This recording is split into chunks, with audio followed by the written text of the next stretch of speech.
बड़ा सवाल है आधी आबादी का। न केवल आज मुख्यमंत्री योगी आदित्यनाथ ने चुनाव के मद्देनजर उनको 60 साल से ज़्यादा उम्र वाली महिलाओं के लिए बस फ्री कर दी, बच्चियों को स्कूटी देने की बात कर दी और 25 लाख टैबलेट बांटने की भी बात कर दी। तो अखिलेश यादव ने भी कहा कि भाई हम भी 40,000 रुपये साल हर महिला को देंगे।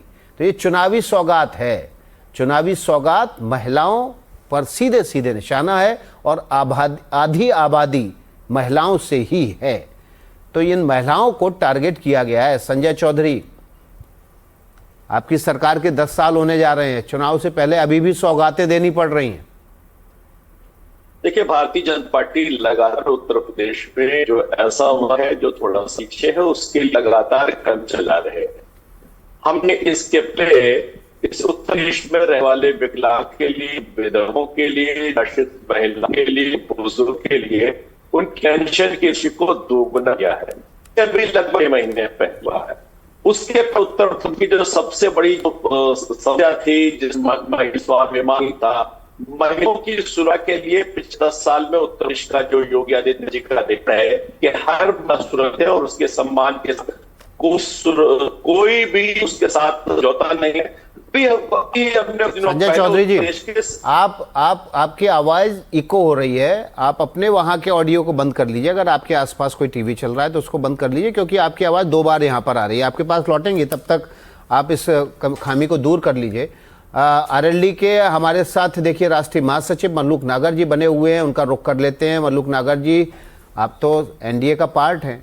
अगर 10 साल राज करने के बाद भी किसी राज्य में और आधी आबादी को सौगात देनी पड़े तो 10 साल में आपने क्या किया वो छोटा पड़ जाता है। मल्लुक नागर जी से संपर्क टूट गया है। धर्मेंद्र यादव का रुख कर लेते हैं। धर्मेंद्र यादव जी, भाई आपने तो 40,000 रुपये साल देने की घोषणा कर दी आपकी पार्टी ने। 40,000 रुपये आएंगे कहाँ से? कुछ बजट का प्रावधान भी तो बता देते आप। विकास जी, बजट का पूरा प्रावधान हमारे राष्ट्रीय अध्यक्ष ने समझाया था और कुछ पीसी को आप देखेंगे तो आपको पता चलेगा कि कैसे बजट आएगा। समाजवादी पार्टी कोई काम ऐसा नहीं करती कि हवा में इन्होंने घोषणा कर दिया।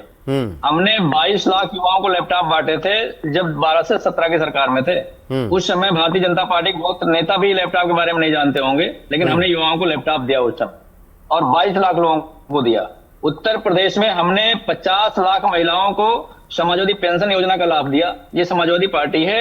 अगर हम बस, हमारी कमी इस बात की थी कि हमने भारतीय जनता पार्टी की तरह होर्डिंग नहीं लगाया। हम भारतीय जनता पार्टी की तरह पेट्रोल पंप पे अपनी होर्डिंग नहीं लगाए। हम भारतीय जनता पार्टी की तरह शौचालयों में अपनी होर्डिंग नहीं लगा पाए।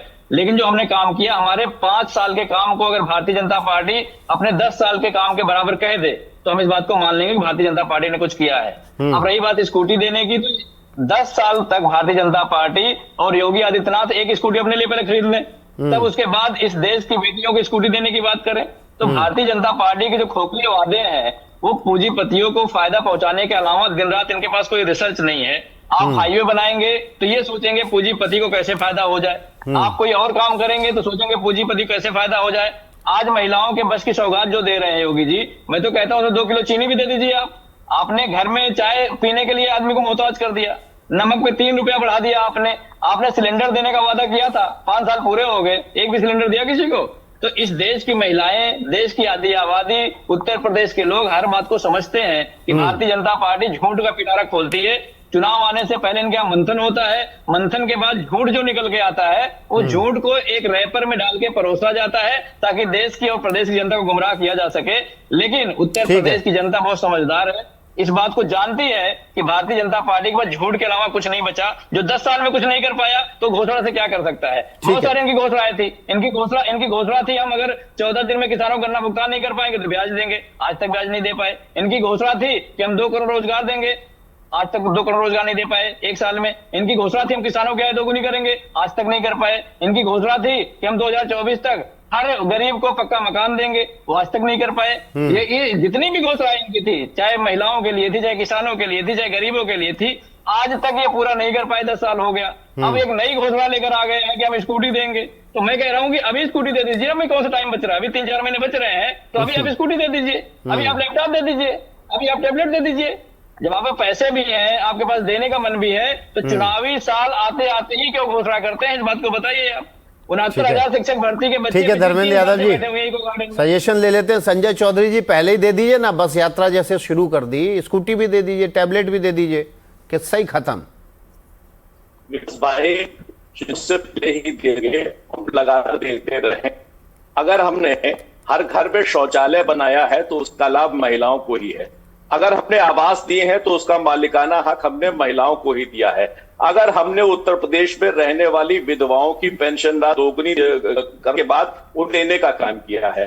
उत्तर प्रदेश के अंदर शिक्षा, प्राथमिक शिक्षा, उन कैशलेस इलाज हम दिया है। आज उत्तर प्रदेश में जो गांव में विद्यालय रहते हैं उसमें जो महिला रसोईया रहती है उसकी भी राशि को भारतीय जनता पार्टी की सरकार ने दोगुना किया है। और सबसे बड़ी बात, भारतीय जनता पार्टी की सरकार है तो उत्तर प्रदेश अंदर महिलाओं की सुरक्षा है और समाजवादी पार्टी की सरकार है तो इसका मतलब लीजिए कि उत्तर प्रदेश में कोई भी महिला बच्ची सुरक्षित नहीं है। यही दोनों सरकार का मूलभूत अंतर है। हम सुरक्षा के साथ साथ उन्हें सम्मान देते हैं, सम्मान के साथ साथ उनके सशक्तिकरण का प्रयास करते हैं और उन्हें आर्थिक आधार पर स्वावलंबी बनने का करते हैं। लेकिन समाजवादी पार्टी की सरकार ने परिवार के पालती थी, लेकिन आपकी और पत्नी के केंद्रित हो। ठीक है, समझ गए संजय चौधरी जी आपकी बात, आपके पास लौटेंगे। एम फैक्टर की बात कर लेते हैं। तो एम फैक्टर में देखिए महिला और मुसलमान भी है, मलूक नागर भी हमारे साथ जुड़ गए हैं। आपके पास लौटेंगे मलूक नागर जी, आपका नाम लेना इसलिए ज़रूरी था क्योंकि एम फैक्टर में आप भी हैं मलूक। तो चलिए AIMIM के पास चलते हैं। हमारे साथ आदिल हसन जी हैं। आदिल हसन जी, अब बताइए आप, बस यात्रा मुफ्त हो गई, उससे बचेंगे तो स्कूटी पे अटक जाएगा आदमी, स्कूटी से बचेगा तो टैबलेट पे अटक जाएगा, उससे भी बच गए तो 40,000 रुपए पे अटक जाएगा। आपके पास कौन आएगा? हमारे पास उत्तर प्रदेश की आवाम जान रही है कि 10 साल से इन्होंने जो महिलाओं की बात कर रहे हैं, कल ही 15 बार से ज्यादा राम रहीम को पैरोल दिए हैं। राम रहीम पर क्या एक्यूज्ड है? आप ही बोलिए, महिलाओं को चीनी दे दीजिए, आज रक्षाबंधन। अरे आपके नेता तो हिजाब की बात कर रहे हैं, दे दे। आपके नेता तो हिजाब की बात कर रहे हैं कि हिजाब दे दो, हिजाब दे दो। बाकी कह रहे हैं कि बस ले लो, स्कूटी ले लो, टैबलेट ले लो, 40,000 रुपए ले लो। भाई है विकास भाई, हिजाब कॉन्स्टिट्यूशनल राइट है, वो संवैधानिक अधिकार है, इसमें क्या दिक्कत है?